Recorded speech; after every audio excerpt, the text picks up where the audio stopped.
Bonjour à toutes et tous, vous écoutez First Print, votre podcast comics préféré pour une nouvelle émission au format Super Friends. C'est dans ces podcasts qu'on va à la rencontre des personnes qui font vivre la pop culture, la bande dessinée par leur travail. Et c'est un Super Friends spécial Label 619. Ça faisait longtemps qu'on vous en avait pas proposé. Et c'est pas faute de ne pas vous avoir proposé 12 000 contenus entre-temps. Et notamment pas mal d'interviews, mais justement, là, il y a une nouvelle BD qui sort au label. Alors, c'est vrai que depuis Shin Zero, il y a eu le Cloud, tome 2 de Florent Maudou, mais vous le savez, si vous nous suivez un peu sur les réseaux, le Discord, Florent, moi, je vais vous faire un truc vraiment, un grand truc avec lui. C'est pour ça qu'on vous a pas proposé un podcast juste sur Cloud tome 2. Donc, il faut juste être patient. Voilà, soyez patient un petit peu et ça va arriver. Donc, non, là, la nouvelle sortie en ce mois de juin 2025, c'est Slum Kids tome 2 de Petit Rapace qu'on avait accueilli il y a déjà 2 ans pour le démarrage de sa série au label 619 chez les éditions Rue de Sèvres. Et Petit Rapace qui est donc de retour dans ce podcast. Je te l'avais promis il y a 2 ans, Petit Rapace. Vrai, c'était long. C'était il y a quelques temps déjà, mais je t'avais dit, une fois que tu viens faire un podcast First Print, c'est un peu les petits caractères que t'as pas vu en bas du contrat au moment de signer. Et tu dois revenir dès que tu sors une nouvelle BD. Comment tu vas? Ça va nickel. Tu es content d'être là parce que en plus là on le fait pas à distance, hein. Tu étais de passage à Paris et donc tu as pu venir, voilà. C'est bien mieux en présentiel, quoi. Tu viens dans le studio, le fameux studio d'enregistrement qui en a vu tant d'auteurs passer sur ce canapé, tu n'as pas idée. Bientôt ça change de studio. Et bientôt on changera de studio et tu viendras certainement. Est-ce que ce sera le même canapé ou pas? Non, on changera le canapé. Non, il est un peu défoncé par les chats qui ont vécu dans le studio. Ou par les autres auteurs qui sont passés, on sait pas. Je ne sais pas, peut-être qu'ils ont voulu s'enfuir, peut-être qu'ils sont cachés là où t'es assis. On ne sait pas. Non, mais bref, trêve de plaisanterie, soyons un petit peu sérieux. Juste une première question, Petit Rapace. Comment ça va depuis 2 ans? Comment ça s'est passé depuis la sortie du premier tome? Est-ce que t'avais kiffé alors les tournées de dédicaces que t'as pu faire, les retours, le contact avec tes premiers lecteurs? Est-ce que tu peux un peu nous raconter tout ça? Ouais, j'avais grave kiffé aussi l'expérience des festivals et tout, de voir les autres auteurs, devenir pote avec tout le monde et tout, c'était trop cool. Et puis voilà, quoi, j'ai perdu des points de vie dans l'histoire, mais on est là, quoi, c'est bon, c'est fait. C'était pas trop intimidant quand tu t'es retrouvé dans les librairies face à tes premiers retours aussi? Non, je pensais plus que au final comment ça s'est passé. Au final, tu te mets vite dans le fait de dessiner en même temps aussi, il y a un truc un peu cathartique où c'est plus facile de discuter avec les gens et tu te mets un peu dans ta bulle et voilà, ça se passait au final. Mais au début, ouais, c'était stressant. Ouais. Et t'as pas besoin de les regarder dans les yeux? C'est ça. Grand timide que tu es. Mais aussi, heureusement, les lecteurs de BD, c'est aussi des grands timides la plupart du temps. Donc, oui, c'est vrai. Donc ça va, ça s'équilibre bien, quoi. C'est un peu l'essence de dédicace, c'est le club des introvertis. Ouais, c'est ça. Mais tout le milieu de la BD, c'est un peu le club des introvertis, donc ça va. Ah ouais? Un peu, quoi. Non, tu trouves pas? Tu les connais mieux que moi, hein. Moi, je les vois que justement quand il y a des rencontres des festivals, mais vous on sait que vous vivez entre vous. En tout cas, au label, ça va. C'est un peu tous des introvertis, donc ça va, quoi. Mais justement, c'est parce que t'avais fait, t'étais au festival d'Angoulême, t'as signé tout ça. J'ai fait les deux au final. J'ai fait le festival qui suivait la sortie et j'ai fait celui de cette année. Au final, il y avait encore du monde de show qui avait pas encore eu de dédicace, donc trop bien. Et surtout que en plus t'as fait les deux années en fait qui étaient vraiment l'installation du corner du label. C'est aussi ça, d'avoir votre espace dédié de dédicace. Donc t'as même pas eu à être pas relégué, mais genre juste sur le stand de Rue de Sèvres, vous avez vraiment. Si le premier, je faisais des allers-retours. Ouais. J'avais trop chaud parce que évidemment les stands sont à l'opposé d'un côté et l'autre de la ville là, donc c'était une galère. Mais là, celui de cette année, j'étais que sur le corner, donc au final j'ai pas bougé du corner de tout le festival. T'es resté, c'est ça. Trop bien. Alors, donc on est là pour parler un petit peu de Slum Kids, tome 2. Donc, pour rappel, Est-ce que ça t'a plu? Est-ce que, ça c'est pas, je te le dirai après. Tu dois être magnanime, genre, ouais. je dois être impartial, moi. Ouais. Je dois être impartial. Mais, donc, juste pour rappel, une série, en fait, qu'on avait pu découvrir avec un premier segment dans le Low Reader 2. Qui ensuite s'est exporté donc en album dédié au label 619, et donc le concept est de suivre donc une bande de gamins qui vivent dans une décharge à ciel ouvert, donc c'est littéralement le titre, Slum Kids, sauf que chaque aventure de chaque tome en fait suit des personnages différents, donc ça c'était vraiment le concept auquel tu te tenais dès le départ. Ouais, on a peut-être pas rendu ça assez clair pour les lecteurs, mais j'ai essayé de le dire au max aux gens en dédicace et tout. Bah, mais c'est compliqué parce que quand tu mets une numérotation sur la couverture, c'est une galère. Mais du coup, on verra le tome 3 sans rien spoiler. J'essaye. Il y aura peut-être plus de continuité quand même que entre les deux premiers. Enfin, si t'as lu le 2, le 3, il y aura quand même des histoires qui ont une fin, etc., tu vois. Je sais pas si c'est clair. Qui se retrouvent. Non, mais de toute façon, c'est un truc que je vais aborder après, mais il y a déjà quand même une forme d'installation, en fait. C'est-à-dire que ton concept, c'est quand même de dire que si t'as jamais lu Slum Kids, effectivement, tu peux rentrer dedans par Slum Kids, tome 2 ou tome 1. Ouais. Sauf que forcément, si tu suis la série depuis ses débuts, il y aura des choses que tu vas capter, en tout cas, certains protagonistes que tu vas retrouver, et toi, ça va te faire plaisir si tu les connais déjà. Mais même à contrario, en fait, si tu vois certains personnages directement dans le tome 2, tu découvriras qui ils sont en allant découvrir les autres segments après. Donc, en fait, j'ai envie de dire que c'est assez donnant en fait, enfin gagnant dans ce concept là, mais je veux dire que toi en tant qu'auteur et dans ton concept à tout, c'était vraiment important en fait d'avoir à chaque fois une histoire avec d'autres protagonistes. Toi tu voulais ça. En fait, tu sais, le tome 1, je l'avais déjà dit dans le premier podcast, mais c'est le projet avec lequel j'étais arrivé au label, enfin avec lequel j'avais contacté Run et tout. Et en fait, c'est quand j'ai fait le segment Le Reader qu'on s'est dit en fait que l'univers était propice à développer plein d'histoires différentes quoi au final quoi. Et du coup là on s'est dit que peut-être on ferait plusieurs tomes et tout ça, mais ouais, je pense que la meilleure référence ce serait genre Sin City, tu vois, pour le côté anthologie avec des personnages des parcours de persos qui se recoupent et tout. C'est bien, en plus tu cites du comics pour nous. C'est ça pour ton public. C'est ça pour mon public de fans. Parce qu'on sait que toi tu n'en lis pas, tu préfères les mangas. Un peu, mais vite fait. En tout cas, en super-héros, je suis pas du tout calé quoi. Non, mais ça c'est pas bien grave. Mais ouais, c'est ça effectivement d'avoir des segments. C'est ouf parce qu'en plus tu le dis, c'est une évidence quand tu me le dis. J'avais même pas forcément pensé. Et moi non plus. C'est un mec en dédicace qui m'a dit ça et je me suis dit mais ouais en fait c'est le meilleur exemple quoi. Il y a quand même ce côté-là. Alors justement ces personnages-là, donc dans Slum Kids tome 2, on va partir aux côtés de Igor et Ruby.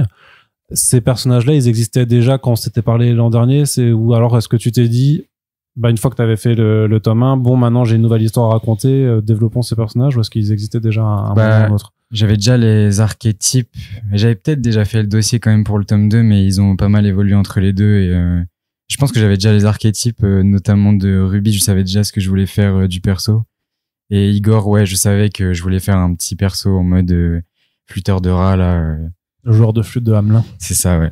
Donc, ouais, je pense que j'avais déjà les persos en tête, mais l'histoire, elle était pas encore aboutie, parce que j'ai mis vraiment très longtemps à faire le story. Sur ce tome-là, j'ai mis à peu près 6 mois, quoi, à faire le storyboard. Parce que j'avais vraiment envie d'élever le niveau, au niveau du propos, de la morale et tout, et même de l'histoire au global. Moi, un truc juste baston, tu vois. Parce que c'était quelque chose qui t'avait déplu, ou quel regard tu portais? Ouais, je me suis dit que je serais jamais connu si je continuais de faire un truc comme ça. Tu vois, mais ouais, non, c'est juste que, je sais pas, j'avais envie d'évoluer moi aussi en tant qu'auteur, en tant que scénariste, quoi.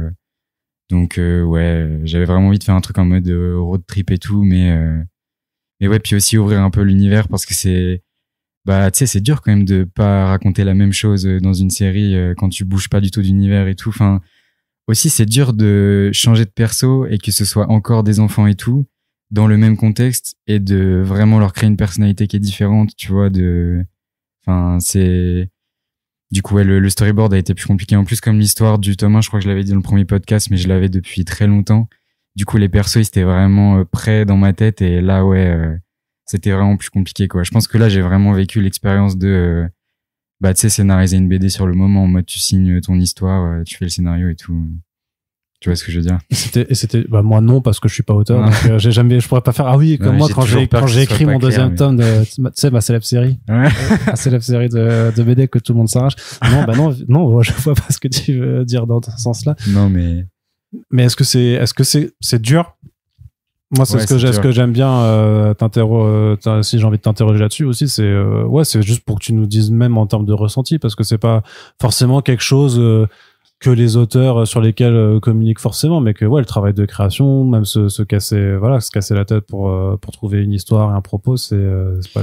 Moi, j'ai trouvé ça dur, mais peut-être que je me suis aussi mis une pression du fait que j'avais vraiment envie de payer le niveau par rapport au 1, quoi. Peut-être que ça se fera de manière plus fluide sur le 3. Notamment là, j'ai déjà écrit toute l'histoire, donc et ça a été plus fluide d'écrire toute l'histoire. Parce que là aussi, le fait que ce soit un road trip en mode un peu voyage initiatique des persos et tout, c'est difficile à doser, je trouve. C'est plus dur que d'avoir un fil conducteur vraiment clair, tu vois. Parce que là, le synopsis, c'est juste en mode il fuit, quoi, tu vois. Il fallait créer des péripéties intéressantes et tout. Et il y a aussi une grosse galerie de personnages, donc même s'il y a pas mal de persos qui reviennent par rapport à un, je sais pas à quel point je peux spoil, mais on fera une partie spoiler Okay. en deuxième partie de podcast. Donc là, c'est Okay. pour ceux qui auraient pas encore découvert la BD, qui veulent juste t'entendre un peu parler du taf dessus. Bah du coup, sans spoiler, ouais, je pense que c'était un peu dur quand même, ouais, honnêtement. Mais après, je pense que j'ai quand même réussi à faire un truc à peu près carré. En tout cas, je pense que j'ai réussi à respecter les intentions que j'avais de base pour cette histoire-là, grâce au fait que j'ai pris là le retard avec le storyboard. D'accord. En termes de construction, tu places tes personnages, t'as une ligne d'arrivée et t'essaies de voir, effectivement, t'essaies de construire le milieu, ou tu fais tout dans un ordre chronologique? Comment ça s'est passé sur cet album? Puisque, juste pour celles et ceux qui nous écoutent et qui n'auraient pas encore lu l'album, donc Ruby, c'est une fille qui vient de l'extérieur de la décharge, qui se retrouve transportée là dans une sorte de convoi de détritus. On sait pas trop pourquoi. Et alors que les énormes chefs gangs en place se battent pour essayer de la récupérer, c'est un petit gars, Igor, qui est effectivement capable de contrôler des souris et des rats par sa flûte, qui va la sauver littéralement. Sauf qu'après, elle devient évidemment convoitée par tous les gangs sur place, et donc c'est une fuite en avant, une fuite en avant pour essayer de s'en sortir. Donc ça, c'est le pitch. C'est ça. Donc comment toi, t'avais construit vraiment l'histoire? Est-ce que c'est ça? Tu t'es dit, j'ai une idée de début et de fin, et ensuite faut que je trouve le... J'avais pas la fin, en vrai. Là, cette fois, j'avais pas la fin. C'est pas comme pour le premier où j'avais une vraie idée de ce que je voulais faire à la fin, vu que à la fin, dans le premier, elle tranche vachement avec le reste de l'histoire. Mais c'est comme pour le premier, moi je travaille vraiment où je crée les persos, et après c'est un peu qui vivent un peu par eux-mêmes, un peu comme ce que j'avais dit pour le tome 1, où je trouve que quand tu définis vraiment bien le caractère et la personnalité de tes personnages, ils finissent vraiment par vivre un peu par eux-mêmes. Enfin, c'est leur réaction, tu sais, c'est eux qui les décident de par leur personnalité et tout. Et moi je les mets juste dans des situations, et après ce qu'ils y font, ils le font un peu par eux-mêmes, quoi. C'est un peu bizarre dit comme ça, mais c'est un peu comme ça que j'écris, quoi, ou que je fais le storyboard. Est-ce que tu retravailles, du coup, les scènes? C'est-à-dire, est-ce que par moment, tu vas dans une direction? Pour celui-là, ouais, de ouf. Mais par exemple, pour le premier, non, c'était beaucoup plus de l'intuitif et tout. Et là, ouais, je me suis beaucoup plus posé de questions pour celui-là. J'espère que ça se ressentira, quoi, que les gens qui avaient trouvé que le scénario du 1 était peut-être un peu pauvre, que là, il est un peu étoffé et tout. Mais ouais, là, j'ai pas mal réécrit les scènes pour que vraiment elles aient toutes un peu du sens, quoi. Et aussi, tu vois, amener je pense pas que ça spoil, parce que c'était un peu dans le postulat de base qu'il y a un peu de fantastique, tu vois, dans chaque tome.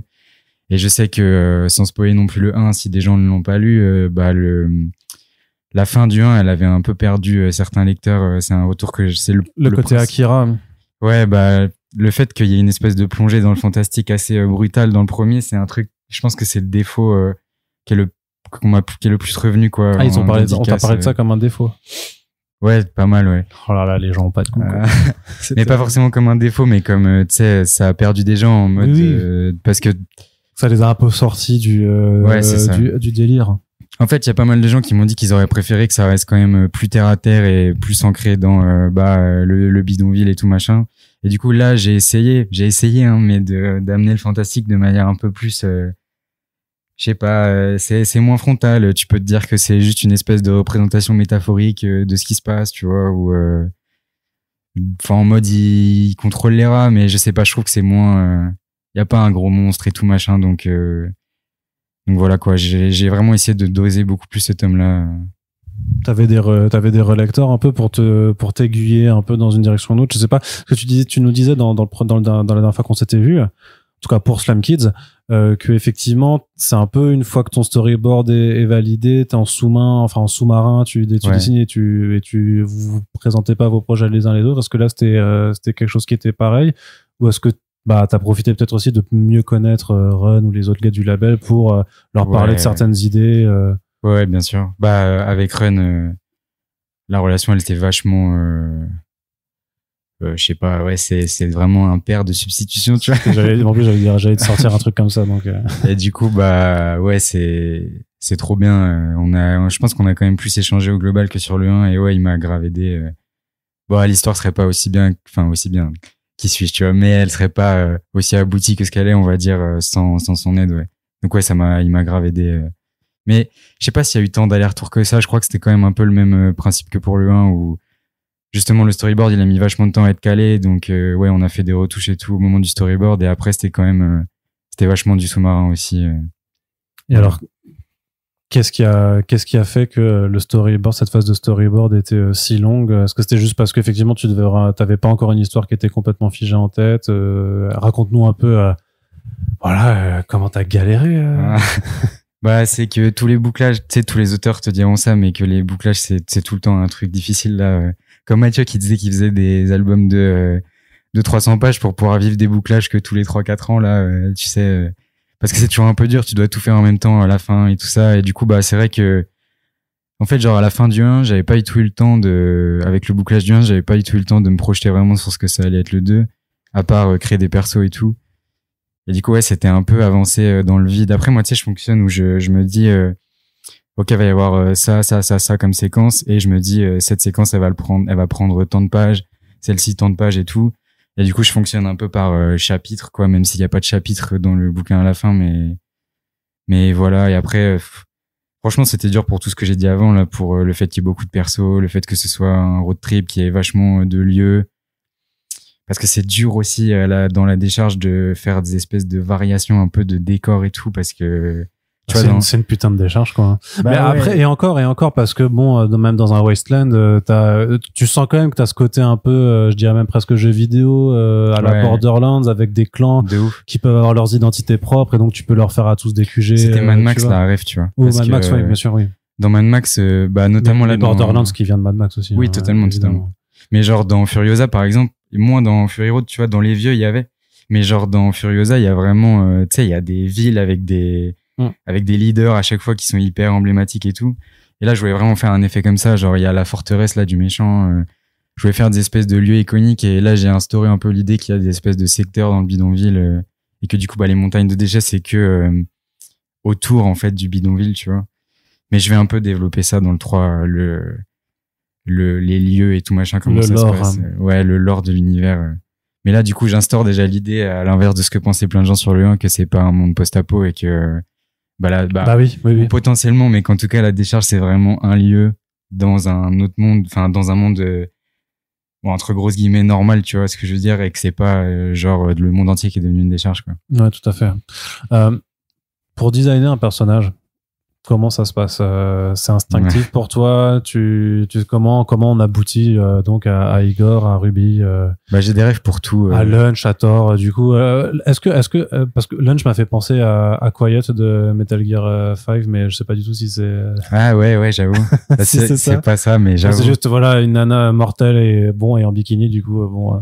Non Lunch, la rêve, c'est la meuf dans Dragon Ball qui s'appelle Lunch. Lunch aussi effectivement. Ouais.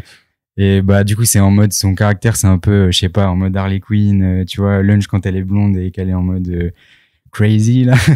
Et genre mais en fait le perso de Lunch et Thor c'est Pharah Thor dans Mortal Kombat. Genre il y a un perso qui est un gros perso super stock avec une petite meuf sadique sur son dos. J'ai vraiment copié de ouf. D'accord, ouais. Et c'est aussi un perso dans Mad Max, mais je sais plus lequel c'est, donc là je passe pour un con, tu vois, mais je crois que c'est dans le 3 des vieux, où t'as un perso comme ça, où c'est un nain qui est sur un gros mec musculeux. Okay. Et je kiffais l'idée, quoi. Et après, Cédric, là, le gros mec musclé, c'est... Bon, je sais pas, j'aime trop les gros Renoir stock, c'est trop stylé. Un peu en mode bling bling rappeur, quoi. Et Duke, la ref, c'était en mode un peu crocodile, tu vois, de One Piece. Ou ce genre d'archétype de perso, quoi, en mode mafieux stylé, quoi.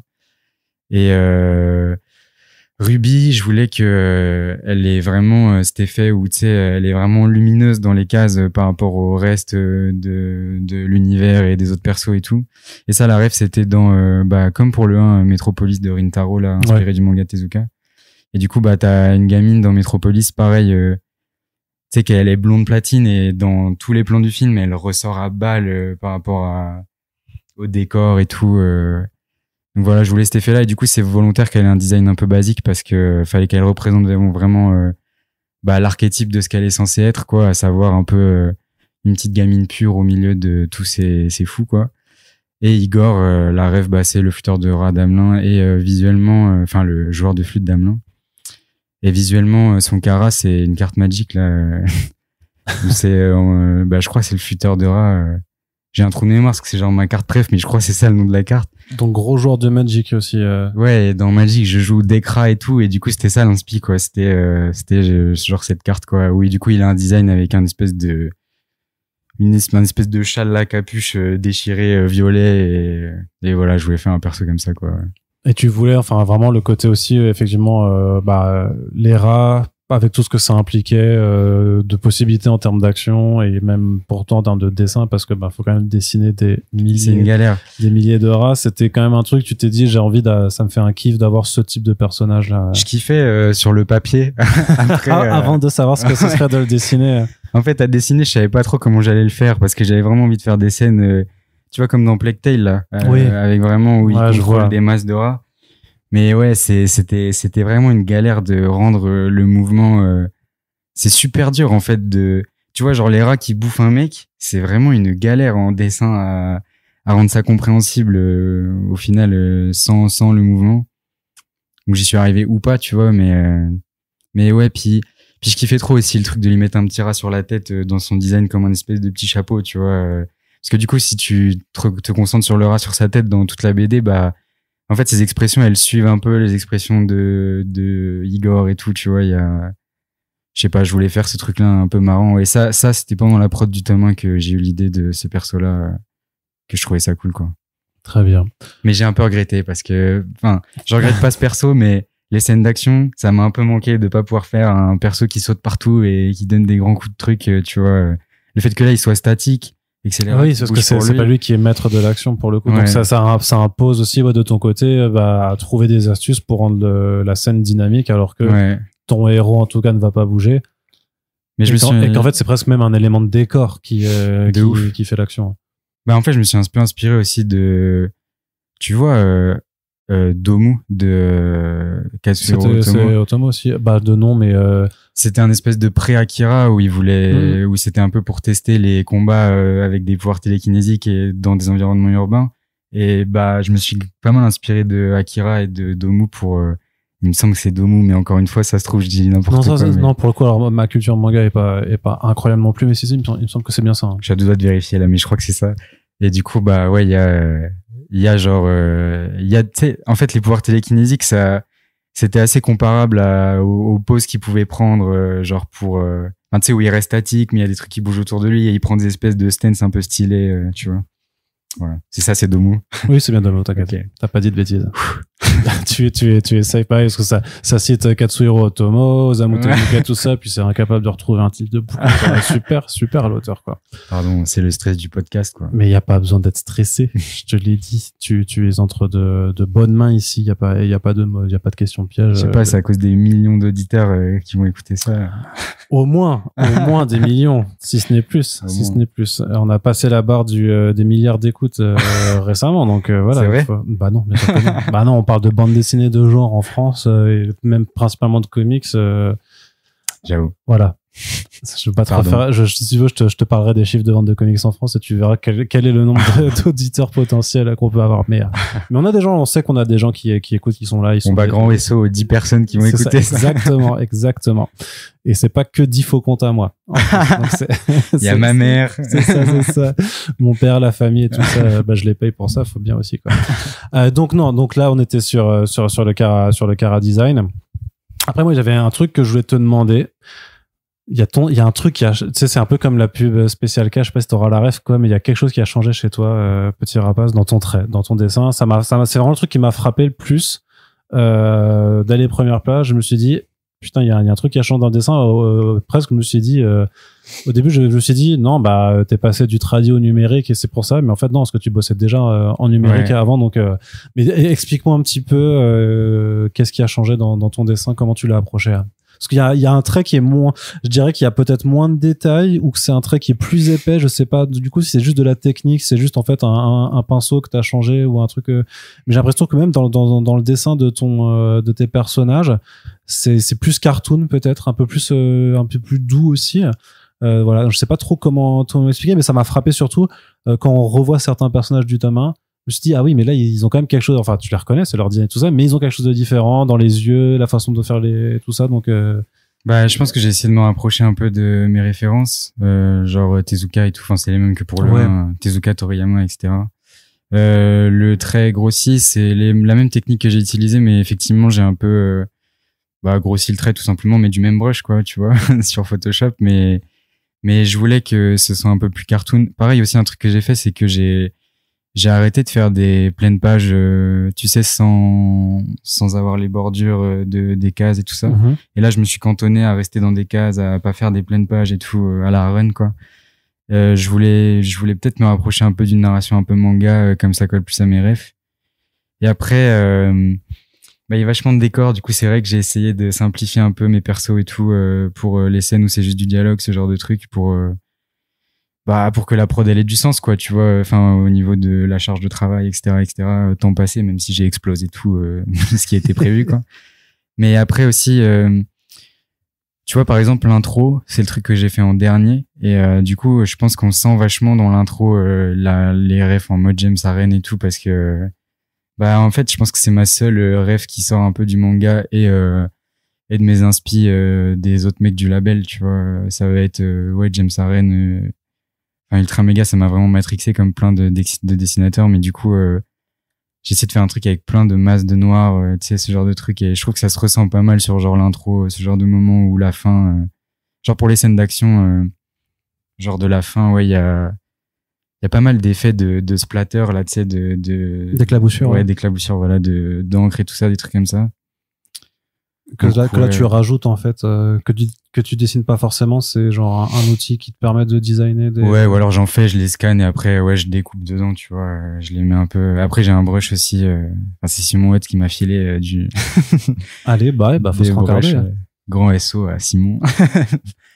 Mais du coup c'est après je pense que ça s'est fait un peu naturellement, c'est un peu dur, tu sais, de faire une espèce d'introspection sur comment le style a évolué, parce que comme je suis jeune et que je me forme encore dans la bande dessinée, forcément le style évolue vachement. Mais je trouve qu'il y a quand même plus d'unité que sur le 1. Je sais pas si toi ça t'a fait cet effet, mais je trouve que le style évolue peut-être moins quand même que sur le 1, sur la globalité du bouquin. Je sais pas, moi je trouvais pas qu'il évoluait énormément sur le 1. Enfin, je trouvais que c'était déjà assez carré, quoi, en fait, dans ce sens-là. Après, lui, sur celui-là, effectivement, ça ne bouge pas, mais c'est juste que quand t'as un premier contact et après, moi, tu sais que je kiffe Slum Kids, quoi, et c'est vrai que j'en avais gardé un souvenir aussi, et que et c'est pour ça, en rentrant dans le second tome, je me suis vraiment dit, ça m'a frappé tout de suite, quoi. J'ai fait, c'est presque, c'est pas le même dessinateur, et je me suis demandé aussi à un moment si c'était pas, en fait, une volonté de ta part de dire aussi, en fait, puisque chaque tome est une histoire séparée, chaque tome peut avoir aussi un style et une approche un peu plus différente. Et donc là, vu que tu as des personnages qui sont, on va dire, quand même beaucoup plus doux que ne pouvaient l'être Bambi ou Angie, t'as aussi un style qui est un peu plus doux là-dessus. Et si sur le tome 3, c'est un truc de nouveau plus hardcore, je sais pas quoi, ou encore différent, tu pourras dire, je vais avoir un style un peu plus anguleux, de façon à même toi, peut-être t'amuser, à expérimenter encore. Honnêtement, à part le côté épaisseur du trait que j'ai vraiment conscientisé, le reste c'est un peu inconscient, quoi. C'est vraiment juste, je pense, mon style et mon évolution dans le dessin, tu vois, ça se fait un peu au dépend de ma volonté, juste c'est comme ça, quoi. Tu sais, j'emmagasine des rêves tout le temps, même pendant la prod du truc, je vois genre en mode, je sais pas, par exemple Jocelyn Jaurès avec Kids, il fait de la fumée un peu comme j'ai essayé de faire là, tu sais, avec des espèces de boucles là, un peu plus cartoon et tout. Et ça, je me suis dit, putain, c'est trop bien. Je sais pas, je m'inspire un peu à droite, à gauche de plein de trucs, et je pense que, tu sais, aussi, tu dis si je parle trop. Non, il faut. Mais tu sais, en fait, comme j'ai enchaîné les projets depuis que j'ai commencé à faire de la BD, j'ai pas trop eu de temps de pause où je pouvais un peu tester des trucs par moi-même sur des dessins perso et tout. Et du coup, en fait, ça fait que les tests que je vais faire de style ou les trucs que j'ai envie d'essayer et tout, ben en fait, ça se retrouve dans la BD directement, quoi. Tu vois, parce que là, pour être honnête, enfin, je sais pas, ça fait 2 ans, j'ai quasiment rien dessiné en dehors du tome 2, quoi. Donc, au final, ouais, même les petits kiffs de dessin, ils se font sur les planches directement. Donc, ouais, ouais, voilà. Mais moi, je pense que c'est assez inconscient, quoi, au final. Ok, ouais, y a pas de souci. Tu as le droit de pas être forcément conscient ouais, non, mais c'est des choses que tu vas en même temps, parce que toi, t'étais la tête dans le guidon, donc il y a effectivement des choses que t'as pas forcément vu de ce point de vue-là. Mais il y a aussi une question de tonalité, parce que moi, pour moi, Slum Key, c'était noir, c'était violent, c'était désespéré jusqu'au boutiste. Et ouais, ce tome 2 l'est beaucoup moins noir, violent et jusqu'au boutiste. Enfin, ça aussi quelque chose qui m'a, enfin, on est presque dans une ambiance qui est assez différente de tes 2 premières histoires. Est-ce que ça, c'était conscient ou pas? Au-delà du fait que tu voulais pas avoir un scénario qui, selon toi, devait s'élever et ne plus être que de la bagarre. Est-ce qu'il y avait aussi peut-être une volonté de pas t'enfermer dans un délire, ok, bah, c'est la cité de Dieu, et ça finit tout le temps mal, quoi qu'il se passe, d'avoir un peu une lueur d'optimisme, bah peut-être parce que le personnage de Ruby s'y prêtait plus aussi. Ouais, puis je pense que j'avais fait le tour de ce délire un peu noir et tout, tu vois, en un tome. Enfin, je sais pas. Je pense que j'avais aussi envie de me donner la chance avec cette série-là d'étendre un peu les gens qui me lisent, quoi, tu vois. Parce que je pense que le tome 1, la violence et tout, et la noirceur, ça fait que forcément, ça réduisait encore plus le lectorat qui, de base, est niche sur ce genre de projet. Ou pas, tu vois. En vrai, j'en sais rien. Peut-être que ça ramenait aussi des gens, mais il y avait une espèce de réflexion comme ça. Et puis aussi, même moi, pour moi, j'avais envie de raconter un truc un peu plus optimiste, un peu plus en mode, je sais pas, peut-être un peu plus...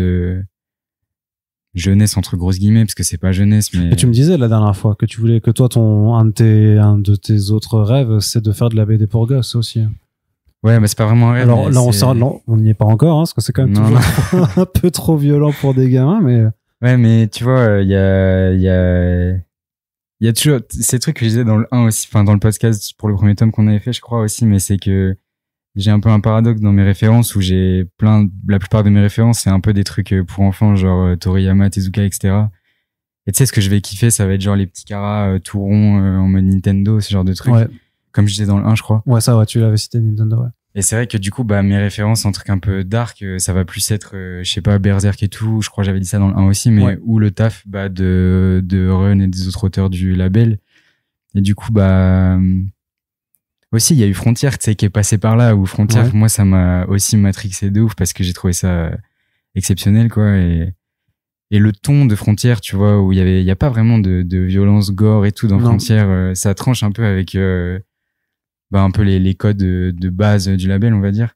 Et, enfin, ça tranche pas, mais t'as compris. Et du coup, je me suis dit, ouais, en fait, c'est cool aussi, quoi, de raconter des trucs un peu moins noirs, un peu moins en fait aussi, le fait que ce soit moins orienté bagarre et un peu plus développement des persos, tu vois, développement un peu de leurs relations et tout ça, forcément, ça allait induire que ça allait être moins, tu vois, sombre, brut de décoffrage et tout.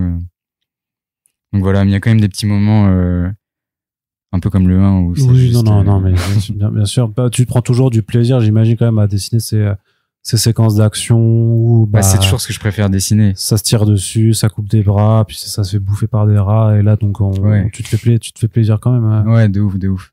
Mais ouais, je pense que c'est voulu, ouais. Pour répondre à ta question de base, je pense que c'est voulu de faire un propos, enfin que globalement ce soit un peu moins sombre et tout, ouais.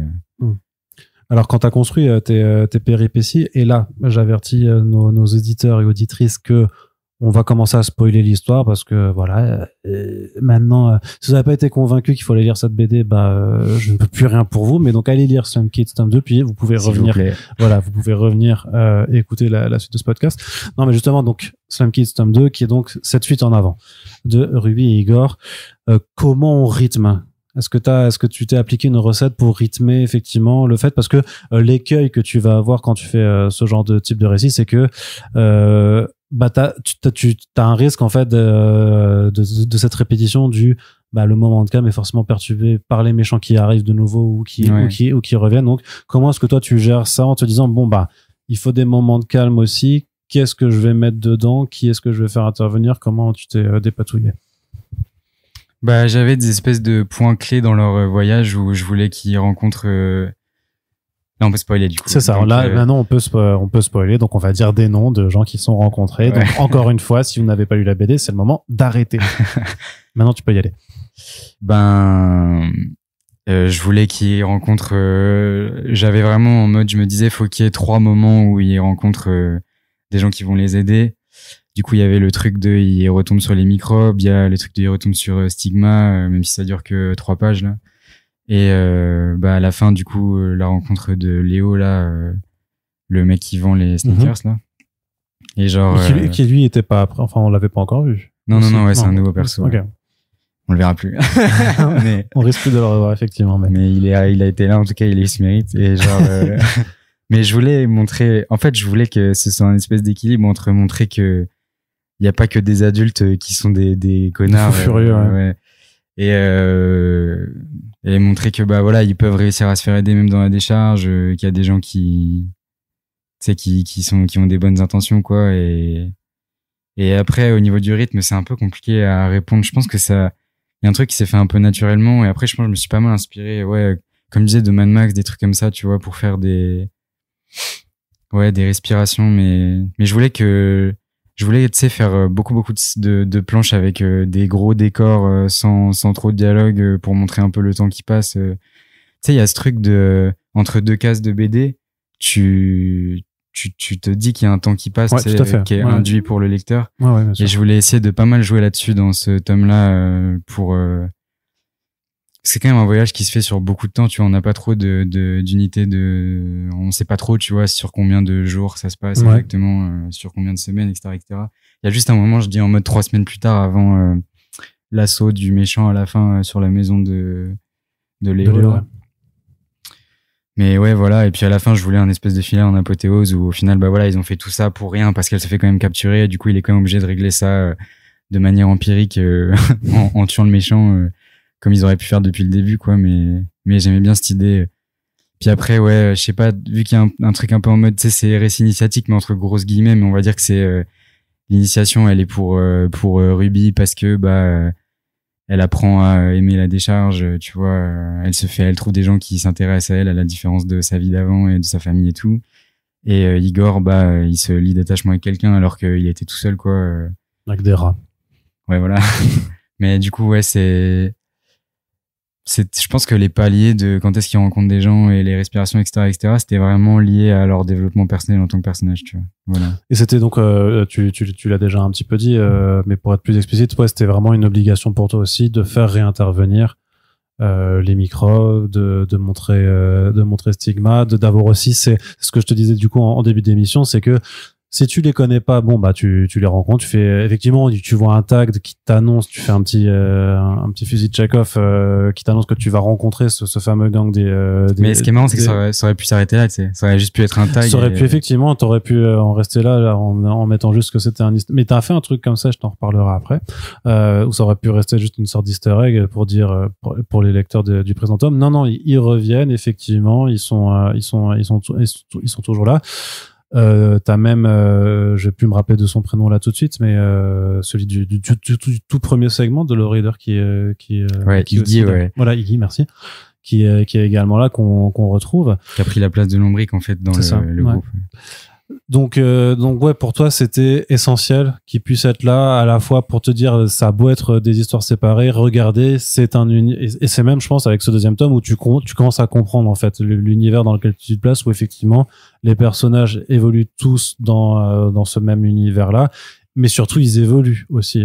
Tu sens qu'il y a une évolution des personnages dans le temps. Ouais, puis si t'as tout lu, tu vois le temps qui passe, tu vois, en mode déjà ils ont grandi le microbe. Aussi là on comprend dans mon lore à moi, en tout cas c'était ça, et je pense que ça se comprend quand même dans l'histoire que Cédric, du coup le gros Renoir trop stylé, il a repris le trafic de crack rouge là, tu sais, de Doug dans le segment Low Rider. Ouais. Après ouais, qui s'était fait bien fait défoncer voilà, oui, bien sûr. par Iggy. Et en fait, comme dans le tome 1, on voit Iggy petit qui discute avec les microbes et que tu sais, dans sa main, il a un petit sac de drogue là, comme dans le Lowrider. Bah, du coup, implicitement, en plus, on voit le dealer du Lowrider dans le tome 1 à un moment.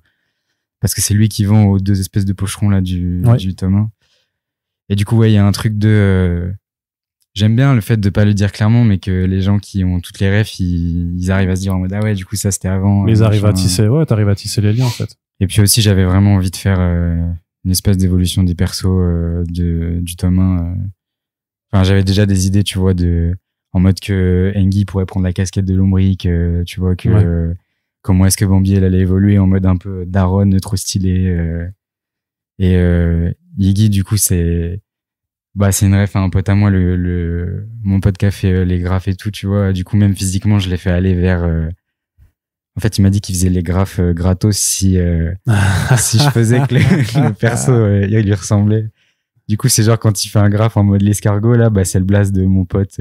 D'accord. Donc voilà, c'est un peu une ref à mon pote aussi, quoi. Bah, c'est même ton pote qui s'est incrusté dans ton album. Oui, mais bon, si on peut voir ça me fait plaisir. Bah, bien sûr. Non, bah, il y a plein de refs en vrai. Il y a sûrement plein de trucs qui sont des private jokes ou des références. Notamment. Il y a les Adidas Chewbacca de Run, à un moment, qui trouve quand il cherche des pompes avec eux. Oui, mais alors dans ce cas-là, il y a même un truc qui est rigolo c'est qu'à un moment, Ruby lit Mutafukaz. Donc c'est-à-dire que techniquement, toi-même, tu es un personnage qui est vivant dans le monde de... Parce que si Mutafukaz existe, le label 119 existe, donc dans Slime Kids, donc Lowrider existe. Ouais, j'ai pas poussé jusque-là. Donc, si Lowrider existe, techniquement, à un moment, ils vont tomber sur les histoires que tu racontes de leur vie. Tu vois le paradoxe, tu vois le méta-paradoxe que tu viens de créer. Mais c'est pas mal, hein, ça donne des idées quand même, ça peut être marrant. Bah en vrai, voilà, je te le place comme ça, t'en feras ce que tu veux, mais je dis pas que Petit Rapace devrait être lui-même dans le tome 3, mais ça pourrait être marrant. Un dessinateur de la décharge, tu sais, qui galère et qui fait je raconte les histoires de mes contemporains en BD. Ouais, ce serait pas mal. Pourquoi pas. Donc j'aurai un co-crédit de scénariste par contre, hein, sur le tome 3, s'il te plaît. Mais ouais, donc il y avait ces histoires. Et tu sais, celui qui m'a fait le plus plaisir, au final, c'est Stigma.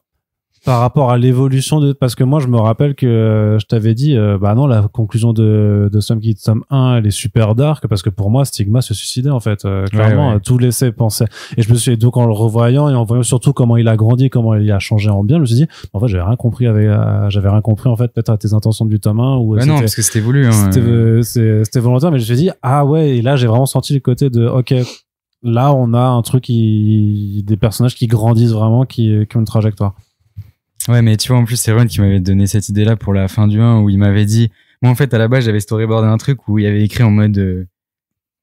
En fait, enfin, je sais plus comment j'avais fait ça, mais c'était quasiment sûr qu'il se suicidait.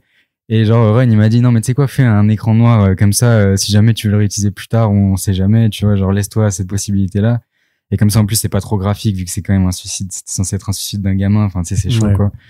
Et du coup, en fait, c'est parce que Ron il m'a dit ça, dans ma tête, je me suis dit ah mais en fait, ce serait trop bien qu'il revienne. En plus, dans les gens dont il s'occupe, il y a la voyante l'espèce de clocharde voyante là qui avec ses crocs là. Et en fait, on la voit dans le 1 et c'est elle qui dit à Engi à un moment où il se balade dans la rue, elle lui dit qu'il s'est passé quelque chose avec Lombric et tout. Et du coup, bah ça me permettait aussi de recaler ce perso là et de lui faire un espèce d'arc de rédemption un peu cool, quoi, tu vois. Puis ouais, j'aime bien son design de ce qu'il est devenu. Non, il est vraiment chouette. Et par contre, tu laisses aussi des portes ouvertes parce que tu disais qu'il y aurait plus de continuité pour la suite, sur laquelle tu es déjà au travail. On va y revenir peut-être un peu après, mais c'est vrai que tu as une forme de conclusion là où tu es plus explicite dans le fait qu'il doit forcément y avoir quelque chose qui se passe, puisque bah Igor pense à Ruby, elle a fait une promesse à Igor aussi de venir l'aider, de le chercher, donc tu te dis oui, il va y a peut-être. Mais par contre, les persos du tome 3, ils sont vraiment différents à nouveau. Ce sera à nouveau un truc où on suit un nouveau groupe de personnages et tout ça. Mais oui, il y aura des nouvelles de ces deux persos-là, quoi. Et peut-être effectivement qu'ils auront plus d'importance que dans le tome 3, que les persos, enfin que les microbes ont une importance dans le tome 2, tu vois. Ouais. Parce qu'au final, ça reste quand même plus ou moins des caméos, quoi, même s'ils les sauvent et tout. Oui. ils ont mis son, enfin, tu vois. Bah, il les sauve, tu leur fais quand même une scène de baston. Il y a le gros toutou qui a droit à son moment de gloire cette fois, qui est devenu bien plus vénère que dans le tome 1. Il se laisse plus faire maintenant. Ouais. En même temps, son petit pote, il est mort, quoi. Ouais. Donc maintenant, il protège ceux qui restent, quoi. Mais ouais, je voulais refaire une scène où on voit que, c'est les microbes, c'est censé être les gamins vraiment surpétés enfin, trop forts de la décharge, quoi. Donc, ouais. Et par contre, il y a un personnage qui apparaît dans ta scène d'intro, qui s'appelle le Slum King. Ouais. Pur pseudo, du coup. Ouais. Et là, je me suis, c'est vraiment le côté le plus du côté cartoon, mais alors au-delà de Tezuka, même façon Disney des années 30, et même moi, ça me fait penser à Cuphead aussi, mais qui revendique ses inspirations aussi des vieux trucs de Disney. Bah, le design il est vraiment inspiré d'un perso abeille dans Cuphead, genre littéralement, quoi. Ouais. Donc, ouais. Mais il est là et il y a rien de plus en fait. Peut-être qu'il servira plus tard, tu vois. C'est juste ça en fait. On est d'accord que t'as quand même l'intention d'en faire plus, parce que tu peux pas placer un mec qui s'appelle le Slum King qui ressemble à pas, enfin voilà, qui a pas l'air d'être non plus incroyable, mais s'il a le titre de roi de la décharge, c'est qu'il doit être ultra vénère ou en tout cas très très puissant. Je me suis dit, mais c'est trop bizarre de le placer comme. Peut-être qu'il fait genre, tu vois. Peut-être qu'il fait genre, ouais. Mais ouais, en gros, en fait, quand je l'ai fait, j'avais juste le seum parce que j'étais en mode putain, son design il est quand même trop bien. Enfin, j'aurais bien aimé qu'il ait une place plus importante dans l'histoire. Et finalement, en fait, j'avais déjà designé les autres persos. Comme je t'ai dit, en fait, tu sais, l'intro, je l'ai fait à la fin. Et du coup, en fait, j'avais juste croqué un truc vite fait pour ce perso. Et c'est à la fin, quand j'ai fini, en fait, le bouquin, que je me suis dit, ah ouais, en fait, il est cool et tout. Du coup, peut-être qu'il resservira. Mais ouais, je pense que j'en ferai un méchant important dans d'autres histoires, d'autres dérivés de Slum Kids, que ce soit tome 3 ou autre. Ou autre chose, en fonction de ce que t'as prévu. On le reverra. Ouais. En tout cas. C'est une promesse. Tu fais une promesse au micro de ce, le mec est, voilà. T'as intérêt à les tenir, je t'espère. Si je reste en vie, quoi. Oui, bah, te tue pas à la tâche non plus, mais justement, tu disais que t'avais perdu des points de vie dans cet album. C'est vrai que je sais plus si t'avais annoncé une périodicité dans les sorties, mais bon, sur une série, bon, bah, en général, t'essaies d'avoir un tous les ans. C'est ce que j'aurais voulu, c'est ce que t'aurais voulu, mais là, bah, il a fallu attendre 2 ans, pour, un peu plus même, je crois. Non, je crois pas, je crois que le tome 1, il était sorti en août d'il y a 2 ans. Non, ouais, donc c'est ça. Donc, oui, non. Donc un peu moins, ouais. Donc un petit peu moins quand même. Mais tout de même. Pourquoi ça? Pourquoi tu es comme ça?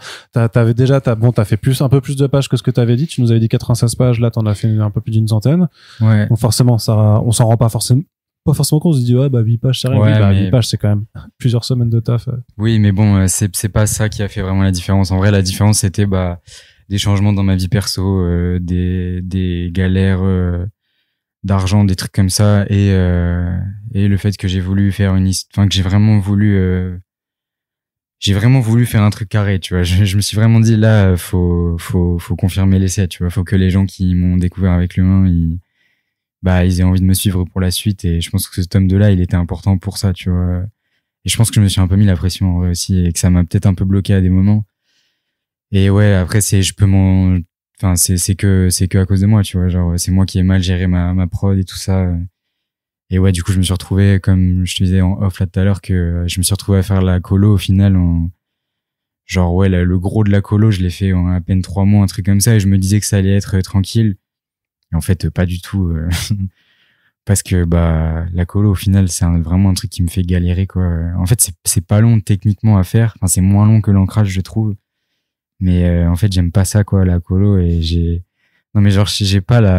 pas du tout encore la vision que Run il a, par exemple, tu vois, où il a une espèce de vision des ambiances et tout qui est trop bien. Moi, je suis encore dans un truc où je fais, tu sais, par exemple, il y a pas assez de contraste quand je fais des illus avec des plans différents, par exemple, c'est trop un peu toujours les mêmes couleurs, du coup, on se perd un peu dans la visibilité ou la narration de l'illustration ou de la case ou quoi, donc ouais, je pense que j'aurais dû prévoir beaucoup plus de temps pour faire la colo.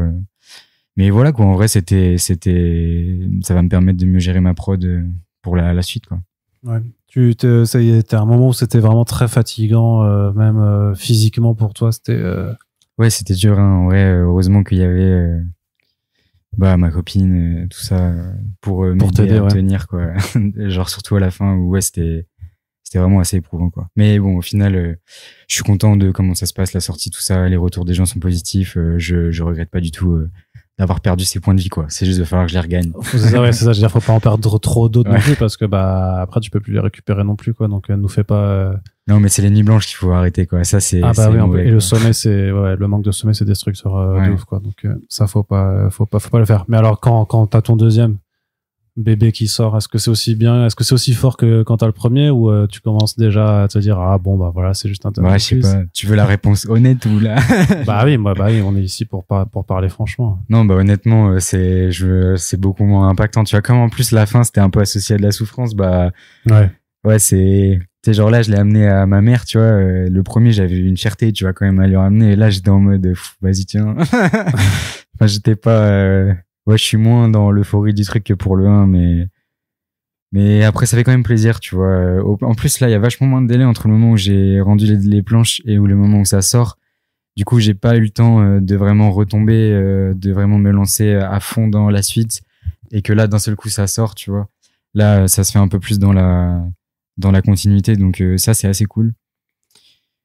Et puis voilà, quoi, en vrai, au global, je suis quand même assez content de ce que j'ai fait. Je trouve que dans les retours que j'ai eu, même si bon, là, au moment où on enregistre le podcast, c'est sorti depuis un jour, donc. Ouais, c'est ça, ouais, je t'ai vraiment chopé à la sortie de la librairie, je t'ai dit, tu viens. mais du coup, pour le peu de retours que j'ai eu, même de mes proches et tout, bah, les gens, ils ressentent quand même qu'il y a une évolution, tu vois. Donc, ça, je suis content. C'était ça mon objectif, quoi. Ouais, toi, tu voulais pas, toi, peut-être que le pire truc qu'on aurait pu dire, c'est, ouais, bah, c'était la même chose.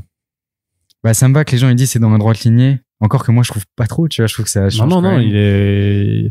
c'est un album de rupture. Ouais, bah, moi, je vois ça comme ça, mais j'ai eu pas mal de gens qui trouvaient que c'était dans la lignée. Donc, bon, au final, tant mieux. Mais ouais, il y a pas mal de gens qui ont dit que, tu vois, par exemple, visuellement, c'était encore plus, ça se voyait que c'était plus abouti. Au final, tous les gens, par exemple, de Rue de Sèvres avec qui j'en ai parlé, ils ont trouvé que, bah, c'était quand même mieux que le 1, tu vois. Donc voilà, l'objectif, il est rempli quand même. Après, ma satisfaction personnelle, bon, serais-je un jour satisfait, tu vois, j'en sais rien. Bah non, si t'es un artiste, a priori, tu le sauras jamais. Bah, c'est ça. Peut-être si je deviens riche, mais. C'est quoi? Le Mais mec il est vénal, en fait. On pensait à doué et créatif, mais il est juste vénal. Mais non, mais bon, ça. il faut que je déménage à Paris, tu vois. Donc, C'est vrai, oui, ça implique un budget. Donc, bah, si vous voulez que Petit Rapace puisse venir s'installer à Paris, ouais. acheter Slum Kids Tome 2. Alors, je suis pas sûr que même si on écoule tout ton stock, ça te suffira en droit d'auteur pour te payer un loyer parisien. Peut-être pas, ouais, peut-être pas. Mais bon. Très bien. Bah, du coup, on attend le tome 3 alors. Ça, Ouais, c'est en cours. Qu'est-ce qu'on peut attendre de toi aussi? Est-ce que de ce que tu as le droit de dire, bien entendu, hein, je veux pas les snipers de Rue de Sèvres dans mon appart après. Non, bah, ça, sans rien dire, on retrouvera les persos du tome 2. Ça ouvrira encore plus le récit. Peut-être que je ne dis rien, tu vois, mais peut-être qu'on se cantonnera pas à la décharge au niveau des lieux. Bah oui. Et puis, du coup, je développerai un peu ce truc de le monde extérieur, quoi. Et puis voilà, quoi, des nouveaux persos qui sont cool, qui ont un bon design, un nouveau méchant qui est grave stylé. Et puis voilà, quoi. Et puis en dehors du tome 3, il y a d'autres petits trucs qui arrivent en plus dont je peux pas parler pour l'instant, mais qui arrivent très vite. Je sais pas quand on sortira le podcast, mais il va sortir très rapidement après l'enregistrement. Donc voilà, du coup, on sera toujours début juin, donc à mon avis, ouais, tu seras toujours tenu au silence. Ouais, bah ouais, mais du coup, entre le moment où ça sortira, enfin, si ça sort bientôt, dans la foulée du podcast, il y aura sûrement d'autres petits projets qui arriveront et qui seront annoncés, puis pas mal, du coup, de petits trucs autour de la sortie, là, des petites tournées dédicaces encore, donc. Ouais, puisqu'en plus, cool. tu fais des tournées dédicaces, j'ai vu que vous avez édité des stickers aussi, pour les libraires aussi, ouais. qui achètent. Alors ça, attention, parce que, je crois que personne sait quelle librairie en ont, faut vraiment appeler la librairie pour demander, donc, Donc voilà, moi j'ai pas la liste. T'as pas la liste. Donc voilà, demandez à votre libraire. Il y en a certains qui ont reçu a priori des stickers Slam Kids pour. J'ai pas l'info, ça sert à rien de me harceler sur les réseaux. je sais pas quoi. Tu sauras pas quoi. Et puis il y a à l'heure où on enregistre, mais je sais pas s'il dure assez longtemps, mais il y a un concours aussi sur l'Instagram de Rue de Sèvres pour se faire tatouer un flash Slam Kids par Kogumeli. Ouais, c'est ça. Mais ça s'arrête le 15 juin, donc je sais pas quand est-ce que ça sortira. Bah, il sera en ligne avant le 15 juin. Okay. Du coup, donc il restera quelques jours. N'hésitez pas aussi à aller checker ce concours si vous voulez vous faire tatouer Un petit flash trop stylé de Engi du tome 1. Voilà. Très bien. Écoute, petit rapace, c'était cool de te revoir. De ouf, merci à toi. Merci de t'être plié à l'exercice une fois de plus. Pas de souci. C'est forcément sans te cacher que tu devras revenir pour le tome 3 aussi, puisque tu nous l'as si bien vendu en plus là. Donc c'est vrai, c'était bien. Oui, c'est pour ça. Avec plaisir. Donc j'espère te revoir. On pourra continuer de parler de tes futurs projets, que ce soit du Slum Kids ou autre, et je serais ravi de pouvoir en reparler au micro, avec toi. Avec grand plaisir, merci beaucoup. Et si vous avez apprécié ce podcast et que vous souhaitez que Petit Rapace y revienne, ou que même on continue de faire des émissions où on parle de bande dessinée et on va interroger des auteurs sur leurs travaux, n'hésitez pas à le faire savoir. Vous pouvez commenter les podcasts déjà sur notre Discord, sur notre chaîne, sur Spotify, partout c'est possible, même sur notre site internet. Vous pouvez partager surtout le podcast sur les réseaux sociaux, n'hésitez pas, parce que ça permet de faire découvrir l'émission, mais aussi les artistes qui y passent ainsi que leurs travaux. Donc ça permet aussi vous soutenez tout le monde en faisant ça, c'est très important. Et puis s'il vous reste des sous après avoir acheté Slum Kids tome 2 en librairie, n'hésitez pas à nous verser les centimes qui restent sur notre Tipeee. Merci à toutes et tous de nous avoir écoutés. Petit Rapace, je te dis à bientôt. Salut.